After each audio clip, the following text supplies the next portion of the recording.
Hello friends, welcome to Neo Home Tuition. അപ്പം Neo home ട്യൂഷന്റെ പുതിയ ക്ലാസ്സിലേക്ക് എല്ലാവർക്കും സ്വാഗതം.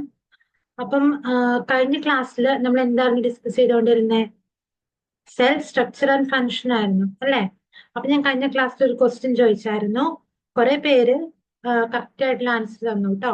ഏതായിരുന്നു question? Which planet which is the red planet in the solar system അല്ലേ? ഏതായിരുന്നു ആൻസർ? എന്താ? മാർസ് ആണ്. മാർസ് ആണ് red planet in solar system. Okay, അപ്പൊ നമ്മുടെ ലൈവ് സെക്ഷൻ നടക്കുന്നുണ്ട് രാത്രി 8 മണി തൊട്ട്. അപ്പൊ എല്ലാവരും അറ്റൻഡ് ചെയ്യുക. അപ്പം ലിങ്ക് ഞാൻ മെൻഷൻ ചെയ്യാം. അപ്പൊ ലിങ്കിൽ കയറി നിങ്ങളുടെ ഫ്രണ്ട്സിനും അതുപോലെ തന്നെ ലിങ്ക് ഷെയർ ചെയ്ത് കൊടുക്കാം. ഓക്കെ, അപ്പൊ നമുക്ക് ക്ലാസ്സിലേക്ക്. കഴിഞ്ഞ ക്ലാസ്സിൽ നമ്മൾ പറഞ്ഞായിരുന്നു എന്താ, സെൽസ് ഡിഫറെന്റ് ടൈപ്പ് ഉണ്ട്. പല ടൈപ്പ് സെൽസ് ആണ് നമ്മൾ പറഞ്ഞു. മസിൽ സെൽസ് ഉണ്ട്, അതേപോലെ തന്നെ എന്തിട്ട് നെർവസ് സെൽസ് ഉണ്ട്. അങ്ങനെ സെൽസ് ഡിഫറെന്റ് ടൈപ്പ് ഉണ്ടെന്ന് നമ്മൾ പറഞ്ഞിരുന്നു. ഈ ഓരോ സെൽസിന്റെയും ഷേപ്പ് മെയിൻറ്റെയിൻ ചെയ്യണേ. ആ സെല്ലിന് എന്താ ഉള്ളത്? സെല്ലിന്റെ പുറത്തൊരു കവറിംഗ് ഉണ്ട്. ആ കവറിങ്ങിനാണ് നമ്മൾ എന്ത് പറയണേ? സെൽ മെമ്പറൈൻ അല്ലെങ്കിൽ പ്ലാസ്മ മെമ്പറൈൻ എന്ന് പറഞ്ഞു. അപ്പൊ ഈ സെൽ മെമ്പറൈൻ അല്ലെങ്കിൽ പ്ലാസ്മ മെമ്പറൈൻ ആണ് എന്ത് ചെയ്യണേ? ആ സെല്ലിന്റെ ഷേപ്പ് കറക്റ്റ് ആയിട്ട് മെയിൻറ്റെയിൻ ചെയ്യണേ. അപ്പൊ പിന്നെ നമ്മൾ ബാക്ടീരിയക്കും പ്ലാന്റ് സെൽസും നോക്കുവാണെങ്കിൽ നമ്മുടെ അനിമൽ സെൽസ് പോലെ അല്ല. അവർക്ക് എന്തുണ്ട്? അവർക്ക് അഡീഷണൽ ആയിട്ട് എന്തുണ്ട്? ഒരു സെൽ വോൾ ഉണ്ട്. നമ്മൾ പഠിക്കൂട്ട സെല്ലിന്റെ സ്ട്രക്ചർ ഫങ്ഷൻ ഒക്കെ നമ്മൾ ഡീറ്റെയിൽഡ് ആയിട്ട് പഠിക്കും. പക്ഷെ ജസ്റ്റ് ഒന്ന് അറിഞ്ഞിരിക്കാൻ വേണ്ടിയിട്ടാണ്. ഇപ്പൊ ഓരോ സെല്ലിൽ ഇപ്പൊ നമ്മുടെ ബോഡിക്ക് ഷേപ്പ് തന്നെ ധാരാ നമ്മുടെ സ്കെൽട്ടൺ സിസ്റ്റം അല്ലേ? ആണ്. അതേപോലെ സെല്ലിന് ഷേപ്പ് കൊടുക്കുന്നത് എന്തായിരിക്കും? ആ ഷേപ്പ് മെയിൻറ്റെയിൻ ചെയ്ത് കൊണ്ടുപോകണ ആരായിരിക്കും? ആ സെല്ലിന്റെ ഏറ്റവും പുറമെയുള്ള സെൽ മെമ്പറൈൻ ആയിരിക്കും. ഇനി സൈസ് ഓഫ് ദ സെൽസ് നോക്കിക്കേ. The size of cell may vary from millionth of a meter to a few centimeter, but most of them cannot be seen with the naked eyes. എന്താ? അതായത് micron സൈസുള്ള നമുക്ക് കാണാം. ഇത്ര ചെറുതായിട്ടുള്ള cell തൊട്ടിട്ട് എന്തുണ്ട്? Centimetre size ഒക്കെ ഉള്ള സെൽസും ഉണ്ട്. പക്ഷെ എന്താ, കൂടുതൽ സെല്ലുകളും എന്താ നമുക്ക് നേക്കഡ് ഐ കൊണ്ട് കാണാൻ പറ്റില്ല. നേക്കഡ് ഐ കൊണ്ട് കാണാൻ പറ്റുന്ന എന്താ? ഇപ്പൊ നമ്മുടെ എഗ് ഉണ്ടല്ലോ. അപ്പൊ ഹെന്നിന്റെ ഒരു എഗ് എടുത്തു, അതൊരു സെല്ല, നമുക്ക് നേക്കഡ് ഐ വെച്ച് കാണാൻ പറ്റും. കൂടുതൽ സെല്ലുകളും എന്താ നമുക്ക് നേക്കഡ് ഐ കൊണ്ട് കാണാൻ പറ്റാത്തതാണ് കൂടുതൽ സെൽസ്. അതായത് സെൽസ് എല്ലാം കാണാൻ നമുക്ക് എന്ത് വേണം? മൈക്രോസ്കോപ്പ് വേണം. അതിനകത്ത് smallest cell is found in bacteria എന്നാ പറയുന്നത്. ഏറ്റവും ചെറിയ സെല്ല് ആർക്കായിരിക്കും ഉള്ളത്? ബാക്ടീരിയയുടെയാണ് ഏറ്റവും ചെറിയ സെല്ല്. 0.1 തൊട്ട് 0.5 മൈക്രോമീറ്റർ ആ ഒരു റേഞ്ചിലായിരിക്കും സൈസ് വരുന്നത്. ഇനി ഏറ്റവും വലിയ സെല്ലോ അത് ഓസ്ട്രിച്ചിന്റെ എഗ് ആട്ടോ. ഓസ്ട്രിച്ചിന്റെ എഗ് ആണ് ഏറ്റവും വലിയ എഗ്. ഏതാ? ഓസ്ട്രിച്ചിന്റെ എഗ്. അപ്പൊ ഓസ്ട്രിച്ചിന്റെ എഗ് ആണ് ഏറ്റവും വലിയ സെൽ എന്ന് പറഞ്ഞാൽ അതിന്റെ ഏരിയ എത്ര വരും? 17 സെന്റിമീറ്റർ തൊട്ട് 13 സെന്റിമീറ്റർ വരെ വരും. അത്രയും വലുതാ. ഇപ്പൊ ഒരു നമ്മുടെ സ്കെയില് തന്നെ എത്രയാ? 15 സെന്റിമീറ്റർ ഉണ്ട്. പുറത്തേക്ക് 17 സെന്റിമീറ്റർ ഇൻറ്റു 13 സെന്റിമീറ്റർ ആ ഒരു റേഞ്ചിലാണ് ഓസ്ട്രിച്ചിന്റെ എഗ് വരുന്നത്. അപ്പൊ ഒത്തിരി വലുതാണ് ഓസ്ട്രിച്ചിന്റെ. നോക്കിക്കേ. It is not necessary that size of a cell of large animal will be larger than the cell of a small animal. അങ്ങനെ ഉണ്ടോ? ഇപ്പൊ റാറ്റ് എങ്ങനെയാ? കുഞ്ഞു സൈസാ. എലിഫന്റിന്റെ അങ്ങനെ വലിയ സൈസാ. എലിഫന്റിന്റെ റാറ്റിന്റെയും സൈസ് വെച്ചിട്ടാണ് നമുക്ക് സെല്ലിന്റെ സൈസ് നമ്മൾ പറയണേ? അങ്ങനെയൊന്നുമില്ല. സെല്ലിന്റെ സൈസും കാര്യങ്ങളും ഡിപ്പെൻഡ് ചെയ്യണ എന്താ? അവര് ചെയ്യുന്ന ഫങ്ഷന്റെ അടിസ്ഥാനത്തിലാണ്. ഇതിന്റെ അടിസ്ഥാനത്തിലാ? ഫങ്ഷന്റെ അടിസ്ഥാനത്തിലാണ്. ഇപ്പൊ നമ്മൾ റാറ്റിന്റെ എടുത്താലും എലിഫന്റിന്റെ എടുത്താലും അവർ നെർവ് സെൽസ് എങ്ങനെയായിരിക്കും? ഒരേ സൈസ് ആയിരിക്കും. കാരണം എന്താ? നെർവ് സെൽസിന്റെ ഫങ്ഷൻ റാറ്റിലായാലും എലിഫന്റിലായാലും ജിറാഫിലായാലും ഒക്കെ എന്താ? സെയിം തന്നെയാ അല്ലെ? ഇമ്പൾസിനെ കണ്ടക്ട് ചെയ്ത് കൊണ്ടുപോകാന്നുള്ള ഫങ്ഷനാണ്. ഇനി നമ്മൾ സെല്ല് നോക്കുവാണെങ്കിൽ ഈ സെല്ലിന്റെ ഉള്ളിൽ എന്തുണ്ട്? കുറേ ഓർഗനൽസ് ഉണ്ട് അല്ലെ? കുറേ ഓർഗനൽസ് ഉണ്ട്. അപ്പൊ യൂണിസെല്ലുലർ ഓർഗാനിസം എങ്ങനെയാ? അവരുടെ ആ സിംഗിൾ സെല്ലാണ് അവരുടെ ബോഡിയിലെ എല്ലാ ഫങ്ഷൻസും എന്താ? ആ സിംഗിൾ സെല്ലായിരിക്കും അവരുടെ ബോഡിയിലെ എല്ലാ ഫങ്ഷൻസും ചെയ്യണേ. എന്നാൽ മൾട്ടി സെല്ലുലർ ഓർഗാനിസത്തിനകത്താവുമ്പോ എങ്ങനെയായിരിക്കും ചെയ്യണേ? മൾട്ടി സെല്ലുലർ ഓർഗാനിസത്തിനാവുമ്പോ അവരുടെ ബോഡിയിൽ എന്തുണ്ടാവും? കുറെ സെൽസ് ഉണ്ടാവും. അപ്പൊ ഓരോ പർട്ടിക്കുലർ ഗ്രൂപ്പ് ഓഫ് സെൽസിന് എന്തുണ്ടാവും? പർട്ടിക്കുലർ ആയിട്ടുള്ള ഫങ്ഷൻ ഉണ്ടാവും. Division of labour. ഓരോരുത്തർക്കും പർട്ടിക്കുലർ ഫങ്ഷൻസ് ഉണ്ടാവും അല്ലെ? ഇനി നമ്മൾ സെല്ലിന്റെ ബേസിക് കമ്പോണൻസ് എടുക്കുവാണെങ്കിൽ നമ്മൾ സ്ട്രക്ചർ സഹിതം പഠിക്കൂട്ടോ. എന്നാലും ജസ്റ്റ് ഒന്ന് അറിഞ്ഞിരിക്കാൻ വേണ്ടി പറഞ്ഞതാണേ. അപ്പൊ ഒരു സെല്ലിന്റെ ബേസിക് കമ്പോണൻസ് എടുക്കുവാണെങ്കിൽ സെല്ലിന് എന്തുണ്ട്? ഒരു പ്രോട്ടോപ്ലാസം ഉണ്ട്. പ്രോട്ടോപ്ലാസം എന്ന് പറഞ്ഞാൽ എന്താ? പ്രോട്ടോപ്ലാസം എന്ന് പറഞ്ഞ ന്യൂക്ലിയസും സൈറ്റോപ്ലാസവും കൂടെ കൂടുന്നതാണ് പ്രോട്ടോപ്ലാസം. ഒരു സെല്ലിന്റെ ഉള്ളിലുള്ള എല്ലാം എന്താ പ്രോട്ടോപ്ലാസ. സെല്ലിന്റെ ഉള്ളിലുള്ളത് എല്ലാം എന്തിൽ വരും? പ്രോട്ടോപ്ലാസത്തിൽ വരും. എന്നാൽ ഈ സൈറ്റോപ്ലാസം എന്ന് പറഞ്ഞാൽ എന്താ? സൈറ്റോപ്ലാസം എന്ന് പറഞ്ഞാൽ എന്ത് വരും? ആ സെല്ലിന്റെ ഉള്ളിലുള്ള ജെല്ലി ലൈക്ക് മെറ്റീരിയൽസ് ഉണ്ടാവും. പിന്നെ എന്തുണ്ടാവും? ആ ഓർഗനലും കാര്യങ്ങളൊക്കെ ഉണ്ടാവും. എന്നാൽ സൈറ്റോപ്ലാസും ന്യൂക്ലിയസും എല്ലാം വന്നത് പ്രോട്ടോപ്ലാസം. ഈ പ്രോട്ടോപ്ലാസത്തിന് തൊട്ട് താഴെ ആര് വന്നേ? സൈറ്റോപ്ലാസം വന്നത്. അപ്പൊ പിന്നെ സെല്ലിന് ആരാ ഉള്ളേ? മെയിൻ ആയിട്ട് ഒരു സെൽ മെമ്പറൈൻ അല്ലെങ്കിൽ പ്ലാസ്മ മെമ്പറൈൻ ഉണ്ടാവും. സെല്ലിനെ പ്രൊട്ടക്ട് ചെയ്യാനും സെല്ലിന്റെ ഷേപ്പ് മെയിൻറ്റെയിൻ ചെയ്യാനും സെല്ലിന്റെ പുറത്തുനിന്നുള്ള കാര്യങ്ങൾ ഉള്ളിലേക്ക് എടുക്കാനും ഉള്ളിൽ നിന്നുള്ളത് പുറത്തേക്ക് പോകാനും ഒക്കെ ആരായി സെൽ മെമ്പറൈൻ വഴിയായിരിക്കും ചെയ്യണേ, അല്ലെ? അതേപോലെ എന്തുണ്ടാവും? പിന്നെ ഓർഗനൽസ് ഉണ്ടാവും. കുറെ ഓർഗനൽസ് ഉണ്ട് കേട്ടോ, നമുക്ക് ഓരോ പേരും പഠിക്കാം. പിന്നെ സെല്ലിന് ന്യൂക്ലിയസ് ഉണ്ട്. പിന്നെ ന്യൂക്ലിയസിനുള്ളിൽ ആരുണ്ട്? ന്യൂക്ലിയോലസ് ഉണ്ട്. പിന്നെന്താ ആരാ ഉള്ളേ? പിന്നെ ആരാ ഉള്ളേ? ന്യൂക്ലിയസിൽ ഒരു സാധനം ഉണ്ട്, എന്താ? ക്രോമസോം. ആ ക്രോമസോമിന്റെ ഉള്ള ആരാ ഉള്ളേ? DNA ഉണ്ട്. ഈ DNA എന്ന് പറഞ്ഞാൽ നമ്മുടെ ജീൻസ്. അതാണ് എന്ത് ചെയ്യണേ?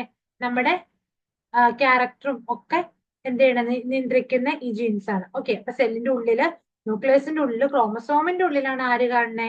ഈ ജീൻസ് എന്ന് പറഞ്ഞ സാധനം കാണുന്നത്. അതാണ് എന്താ? യൂണിറ്റ് ഓഫ് ഇൻഹെറിറ്റൻസ് എന്ന് പറയും. അതാണ് ബേസിക് ആയിട്ടുള്ള കാര്യമായിട്ട് നമ്മൾ പറഞ്ഞത്. നമ്മൾ ഓരോന്നും ഡീറ്റെയിൽ ആയിട്ട് പഠിക്കും. അപ്പൊ നമുക്കൊരു പ്ലാന്റ് സെല്ല് നമുക്ക് കാണണം. എങ്ങനെയാ പ്ലാന്റ് സെല്ല് ഇരിക്കുന്നത് നമുക്ക് കാണണമെങ്കിൽ എന്ത് ചെയ്യണം? നമ്മളൊരു ഒണിയൻ എടുക്കാം. ഒണിയൻ എടുത്തിട്ട് ഒണിയൻ മുറിക്കണം. എന്നിട്ട് place a small piece of dry and thin onion peel in a drop of water on a glass slide. Slide കണ്ടിട്ടുണ്ടോ? ഒരു ചെറിയ ഗ്ലാസിന്റെ സ്ലൈഡ് ലാബിലൊക്കെ ഉണ്ട്. അപ്പൊ ആ ഓണിയന്റെ ചെറിയൊരു പീൽ എടുത്തിട്ട്, ഭയങ്കര സോഫ്റ്റ് ആയിട്ടുള്ള പീൽ വേണം കേട്ടോ, തിന്നായിട്ടുള്ളത് എടുക്കണം, ഡ്രൈ പീസ്. എന്നിട്ട് അതിനകത്തേക്ക് എന്ത് ചെയ്യണം? ഒരു തുള്ളി വെള്ളം ഒഴിച്ചിട്ട് എന്ത് ചെയ്യണം? മെത്തിലിൻ ബ്ലൂ എന്ന് പറഞ്ഞ ഇൻഡിക്കേറ്ററും കൂടെ ആഡ് ചെയ്യണം. എന്നിട്ടൊരു കവർ സ്ലിപ്പ് വെച്ച് അടച്ചിട്ട്, എയർ ബബിൾ ഒന്നും ഇല്ലാണ്ട് കവർ സ്ലിപ്പ് വെച്ച് പതുക്കെ അടിച്ചിട്ട് മൈക്രോസ്കോപ്പിൽ കൂടെ നോക്കിയാൽ മതി. അപ്പൊ നമുക്ക് ഇതേപോലെ ഒരു സ്ട്രക്ചർ കാണാൻ പറ്റും. ന്യൂക്ലിയസും സൈറ്റോപ്ലാസും സെൽവാളും ഒക്കെ കാണാൻ പറ്റും. കണ്ടോ? ഇതുപോലൊരു സ്ട്രക്ചർ കാണാൻ പറ്റും. അതാണ് എന്ത്? ഒരു ഒണിയന്റെ അതൊരു പ്ലാന്റ് സെല്ല് നമ്മൾ വിഷ്വലൈസ് ചെയ്യണേ. നമുക്ക് വിഷ്വലൈസ് ചെയ്യാൻ എളുപ്പത്തിലാണ് ഈ ഒണിയൻ പീൽ വരാണ്. അതേപോലെ നമുക്ക് അനിമൽ സെൽസ് വിഷ്വലൈസ് ചെയ്യാം. എങ്ങനെയാണെന്നറിയോ? നമ്മുടെ ഒരു ടൂത്ത് പിക്ക് എടുത്തിട്ട് നമ്മുടെ ചീക്കിന്റെ ഉള്ളിൽ ജസ്റ്റ് ഇങ്ങനെ എന്ത് ചെയ്യുക? ഇങ്ങനെ സ്ക്രാബ് ചെയ്യുക. അപ്പൊ ആ ടൂത്ത് പിക്കിന്റെ ഉള്ളിനകത്ത് എന്ത്? നമ്മുടെ കുറെ ചീക്ക് സെൽസുകൾ എന്ത് ചെയ്യുക? ആ ടൂത്ത് പിക്കിൽ വന്നിട്ടുണ്ടാവും. എന്നിട്ട് എന്ത് ചെയ്യും? ഒരു ഡ്രോപ്പ് ഓഫ് വാട്ടർ നമ്മൾ എന്നിട്ട് മറ്റേ ടൂത്ത് പിക്ക് കിട്ടിയില്ലേ ചീക്ക് സെൽസ്, അത് സ്ലൈഡിൽ ഇങ്ങനെ പറ്റിച്ചിട്ട് അതിനകത്ത് ഒരു ഡ്രോപ്പ് വെള്ളം ഒഴിച്ചിട്ട് എന്ത് ചെയ്യണം? അയഡിൻ ബ്ലൂ അല്ലെങ്കിൽ മെത്തിലിൻ ബ്ലൂ ഇൻഡിക്കേറ്ററും കൂടെ ആഡ് ചെയ്തിട്ട് കവർ സ്ലിപ്പ് വെച്ചിട്ട് എയർ ബബിൾ ഇല്ലാണ്ട് പതുക്കെ കവർ ചെയ്യുക. എന്നിട്ട് മൈക്രോസ്കോപ്പുകൾ വിഷ്വലൈസ് ചെയ്ത് നമുക്ക് എന്ത് കാണാൻ പറ്റും? നമുക്ക് അനിമൽ സെല്ല് കാണാൻ പറ്റും. ഇനി അനിമൽ സെല്ലും പ്ലാന്റ് സെല്ലും ഒക്കെ എങ്ങനെ ഇരിക്കുന്നതെന്നൊക്കെ പറയാം കേട്ടോ. അപ്പം അതിന് മുന്നേ നമ്മളൊരു കാര്യം അറിഞ്ഞിരിക്കണം. നമ്മൾ യൂണിസെല്ലുലാർ മൾട്ടിസെല്ലാർ നമ്മൾ പറഞ്ഞില്ലേ? യൂണിസെല്ലാർ എന്നാ? ഒറ്റ സെല്ലുള്ളത്. മൾട്ടിസെല്ലാറോ? കുറേ സെൽസ് ഉള്ളത്. അങ്ങനെയാണെങ്കിൽ നമ്മൾ ഈ വേൾഡിൽ നോക്കുവാണെങ്കിൽ എന്താ? രണ്ട് ടൈപ്പ് സെൽസ് ഉണ്ട്. ഒന്ന് പ്രൊക്യാരിയോട്ടിക്കും ഒന്ന് യൂക്യാരിയോട്ടിക്കും. പ്രോക്യാരിയോട്ടിക് എന്ന് പറഞ്ഞാൽ എന്താ? ക്യാരിയോൺ എന്ന് പറഞ്ഞാൽ എന്താ? ന്യൂക്ലിയസ് എന്നുള്ള അർത്ഥം. പ്രോക്യാരിയോട്ടിക് എന്ന് പറഞ്ഞാൽ ന്യൂക്ലിയസ് ഒന്നുമില്ല. അതായത് അവർക്കൊരു വെൽ ഡിഫൈൻഡ് ന്യൂക്ലിയസ് ഒന്നുമില്ല. പിന്നെ എന്താ? ന്യൂക്ലിയസ് പോലെ ആക്ട് ചെയ്യുന്ന ഒരു ന്യൂക്ലിയോയിഡ് എന്ന് പറഞ്ഞൊരു സാധനം മാത്രമേ ഉള്ളൂ. പിന്നെ എന്താ? ഒരു സർക്കുലർ ക്രോമസോംസ് ഉണ്ടാവും, DNA ഉണ്ടാവും. പിന്നെ എന്താ? മെമ്പറൈൻ ബോണ്ട് ആയിട്ടുള്ള ഓർഗനൽസ് ഒന്നുമില്ല. ഓർഗനൽസ് ഒന്നുമില്ല ഇവർക്ക്. എക്സാമ്പിൾ നമ്മുടെ ബാക്ടീരിയൻ സെൽസ്. സൈസ് വളരെ കുറവായിരിക്കും കേട്ടോ. 1 to 10 മൈക്രോമീറ്റർ ഒക്കെ സൈസ് ഉണ്ടാവുള്ളൂ ഈ പ്രൊക്യാരിയോട്ടിക്. ഇന്ന് യൂക്യാരിയോട്ടിക് എങ്ങനെയാ? സൈസ് കുറച്ചും കൂടെ കൂടുതലായിരിക്കും. എന്ന് വെച്ചാൽ നമുക്ക് കാണാനൊന്നും പറ്റില്ല, മൈക്രോസ്കോപ്പ് വേണം. പക്ഷെ എന്താ? വലിയ സൈസ് ആയിരിക്കും. പിന്നെ എങ്ങനെയായിരിക്കും? അവർക്കൊരു വെൽ ഡിഫൈൻഡ് ന്യൂക്ലിയസ് ഉണ്ടായിരിക്കും, ന്യൂക്ലിയർ മെമ്പറൈൻ ഉണ്ടായിരിക്കും. പിന്നെ എന്താ? മെമ്പറൈൻ ബോണ്ട് ചെയ്ത ഓർഗനൽസ് ഒക്കെ ഉണ്ടായിരിക്കും. കുറെ ഓർഗനലുകളിൽ നമ്മുടെ സെല്ലിന്റെ ഉള്ളില് കുറെ സാധനങ്ങളുണ്ട് സെല്ലിന്റെ ഉള്ളില്. പഠിക്കാട്ടോ എന്താന്ന്. അപ്പൊ അതെല്ലാം ഉള്ള സെൽസ്, എല്ലാ കാര്യങ്ങളും ഉള്ളതാണ് യൂക്യാരിയോട്ടിക്. ന്യൂക്ലിയസും മെമ്പറൈൻ ബോണ്ട് ഓർഗനൽസും ഒന്നും ഇല്ലാത്ത സെൽസ് ആണ് പ്രോക്യാരിയോട്ടിക് എന്ന് പറയുന്നത്. ക്ലിയർ ആണോ? ഇനി പടം നോക്കിക്കേ. ഇതാണ് യൂക്യാരിയോട്ടിക്കും പ്രോക്യാരിയോട്ടിക് സെല്ല്. ഇതിനകത്ത് യൂക്യാരിയോട്ടിക് ഒക്കെ നമ്മുടെ ബോഡിയിലൊക്കെ ഉള്ളത് എന്തോരം കാര്യങ്ങളാന്ന് നോക്കിയേ. ന്യൂക്ലിയസ് ഉണ്ട്, സെൽ മെമ്പറൈൻ ഉണ്ട്, മൈറ്റോകോൺട്രിയ ഉണ്ട്, റൈബോസോംസ് ഉണ്ട്, ഒക്കെ ഉണ്ട് അല്ലെ. എന്നാ പ്രോക്യാരിയോട്ടിക് ന്യൂക്ലിയസ് ഇല്ല. പക്ഷെ ന്യൂക്ലിയസ് പോലെ ഒരു ഏരിയ ഉണ്ട്, സെന്ററായിട്ട് നമ്മൾ ന്യൂക്ലിയോയിഡ് എന്ന് വിളിക്കും. പിന്നെന്താ, ഇവർക്ക് ഫ്ലജല്ല എന്ന് പറഞ്ഞൊരു സ്ട്രക്ചർ ഉണ്ട്, മൂവ്മെന്റിനൊക്കെ ഹെൽപ്പ് ചെയ്യണേ. അതിങ്ങനെ വിപ്പ് ഔട്ട് ചെയ്തിട്ടാണ് എന്ത് ചെയ്യണേ, മൂവ്മെന്റ് കിടക്കണേ. പിന്നെ പുറമെ ഒരു ക്യാപ്സ്യൂൾ ലെയറിംഗ് ഉണ്ട് ചില പ്രൊക്യാരിയോട്ടിക്കിനൊക്കെ. പിന്നെയോ റൈബോസോംസ് ഉണ്ട്, ജെന്റി മെറ്റീരിയൽ ഉണ്ട് കേട്ടോ പ്രൊക്യാരിയോട്ട്.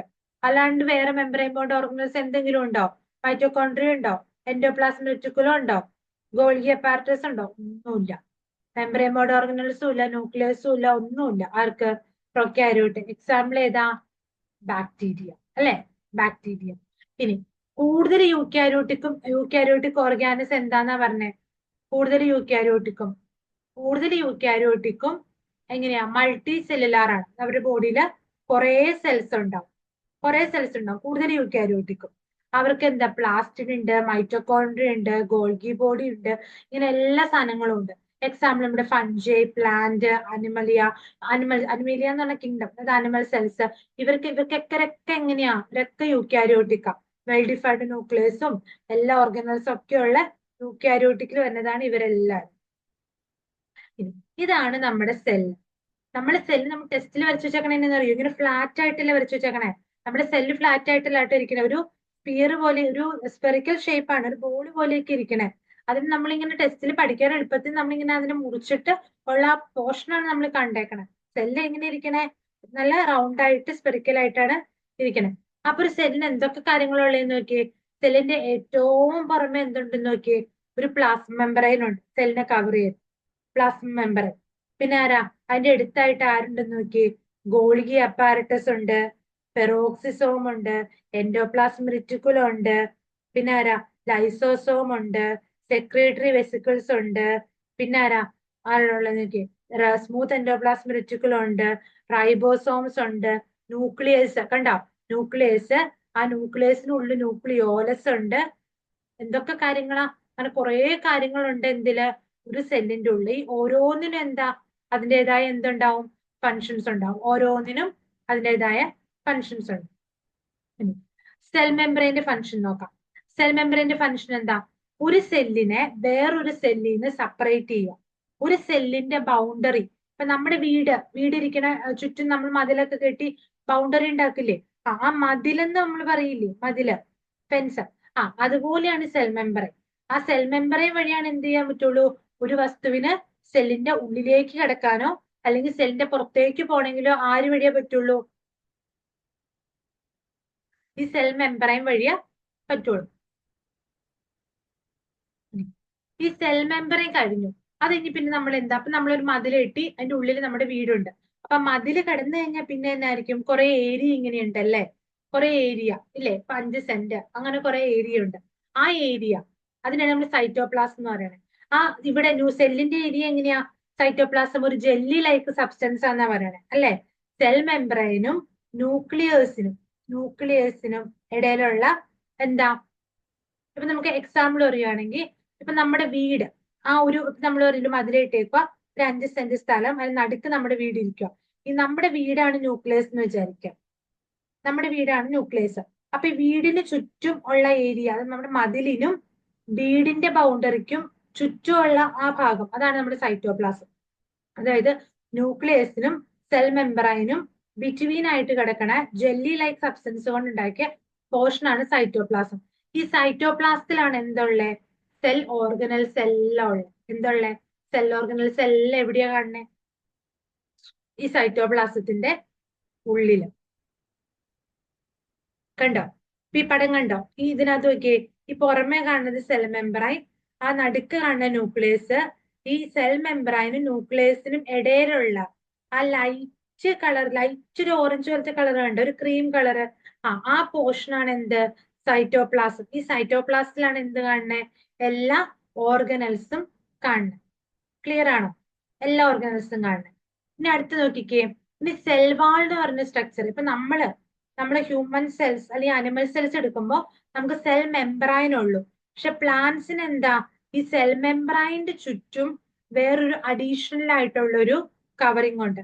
അതിനാണ് നമ്മൾ സെൽ വാൾ എന്ന് പറയുന്നത്. സെൽ വാള് ഇതാണ് എന്തിനെ ഈ പ്ലാന്റ് സെല്ലിന്റെ ആ ഷേപ്പും റിജിഡിറ്റി മെയിൻറ്റെയിൻ ചെയ്യണം. നമുക്കില്ല അത്. അതായത് അനിമൽ സെൽസിന് ഇല്ല സെൽ വാള്, പക്ഷെ പ്ലാന്റ് സെൽസിന് സെൽ മെമ്പറൈന്റെ ചുറ്റും എന്തുണ്ട്? സെൽ വാൾ ഉണ്ട്. അപ്പം ഈ സെൽ വാളാണ് ഒത്തിരി കാര്യങ്ങളിൽ നിന്ന് പ്രിവെന്റ് ചെയ്യുന്നത് കേട്ടോ ഈ പ്ലാന്റ് സെൽസിന്. ഇപ്പൊ നമുക്കറിയാം ഒത്തിരി സ്ട്രെസ്ഫുൾ കണ്ടീഷൻസ് പ്ലാന്റ്സ് ഓവർകം ചെയ്യണ്ടേ? എന്തൊക്കെ ഹൈ ടെമ്പറേച്ചർ, റെയിന്, വിൻഡ്, ഒത്തിരി കാര്യങ്ങൾ അവർ ഓവർകം ചെയ്യണം. അപ്പൊ ഇതിനൊക്കെ എന്താ ആ പ്ലാന്റിനെ പ്രൊട്ടക്ട് ചെയ്ത് നിർത്തുന്നത്, ആ പ്ലാന്റ് സെല്ലിനെ പ്രൊട്ടക്ട് ചെയ്ത് നിർത്തുന്നത് ഈ സെൽ വാൾ ആയിരിക്കും. ആ സെൽ വാൾ എന്തിലില്ല? അനിമൽ സെല്ലില് ആബ്സെന്റ് ആണ്. സെൽ വാൾ അനിമൽ സെൽസില് ആബ്സെന്റ് ആണ്. ഓക്കെ.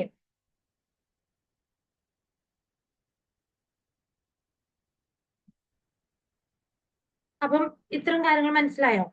അപ്പൊ നമുക്ക് ഇന്ന് ഇത്രയാണ് ഈ ചാപ്റ്ററിൽ നമ്മൾ പഠിക്കണേ. ഇതിന്റെ ബാക്കി നമ്മൾ അടുത്ത ക്ലാസ്സിൽ ഡിസ്കസ് ചെയ്യും. അപ്പം ഞാനൊരു ക്വസ്റ്റ്യൻ ചോദിക്കട്ടെ? ക്വസ്റ്റ്യൻ ചോദിക്കാം. Which gas is used in fire extinguishers? Fire extinguisher എന്താ? തീ കെടുത്താൻ ഉപയോഗിക്കുന്ന സാധനം അല്ലെ? അതിൽ ഉപയോഗിക്കുന്ന ഗ്യാസ് ഏതാ? ഏതാ? കമന്റ് ബോക്സിൽ നിങ്ങളുടെ ആൻസർ ഇടട്ടോ. ഇതിന്റെ ആൻസർ ഞാൻ അടുത്ത ക്ലാസ്സിൽ പറയാം. അപ്പൊ നമ്മുടെ ലൈവ് സെഷൻ 8 മണി തൊട്ടുണ്ട്. അപ്പൊ എല്ലാവരും അറ്റൻഡ് ചെയ്യുക. അപ്പം നമുക്ക് ഇന്നത്തെ വീഡിയോ വൈൻഡപ്പ് ചെയ്യാം. അപ്പം ഇന്ന് ഇത്രയും കാര്യങ്ങൾ നമ്മൾ എന്താ പഠിച്ചേ? യൂക്കാരിയോട്ടിക് സെൽ എന്താ, പ്യൂക്കാരിയോട്ടിക് സെൽ എന്താന്ന് പറഞ്ഞു, യൂണിസെല്ലാർ എന്താ, മൾട്ടിസെല്ലാർ എന്താന്ന് പറഞ്ഞു. പിന്നെ നമ്മൾ എന്നാ പറഞ്ഞേ? സെല്ല് എങ്ങനെ അനിമൽ സെല്ലും പ്ലാന്റ് സെല്ലും തമ്മിൽ ചെറിയ വ്യത്യാസങ്ങൾ പറഞ്ഞു. സെല്ലിന്റെ ഉള്ളിലുള്ള ഓരോ കമ്പോണൻസിലേക്കാണ് നമ്മൾ കടന്നത്. അതിന് നമ്മൾ എന്തൊക്കെയാ പറഞ്ഞത്? സെൽ മെംബ്രെയിനെ പറ്റി പറഞ്ഞു, സെൽ വോളിനെ പറ്റി പറഞ്ഞു. ഇത്രയും നമ്മൾ പറഞ്ഞേ. ഇനി ഓരോ ഓർഗനൽസിനെ പറ്റി നമുക്ക് പഠിക്കാനുണ്ട്. അപ്പൊ നമുക്ക് അടുത്ത ക്ലാസ്സിൽ പഠിക്കാം. അപ്പൊ എല്ലാവർക്കും ഓക്കെ, ബൈ.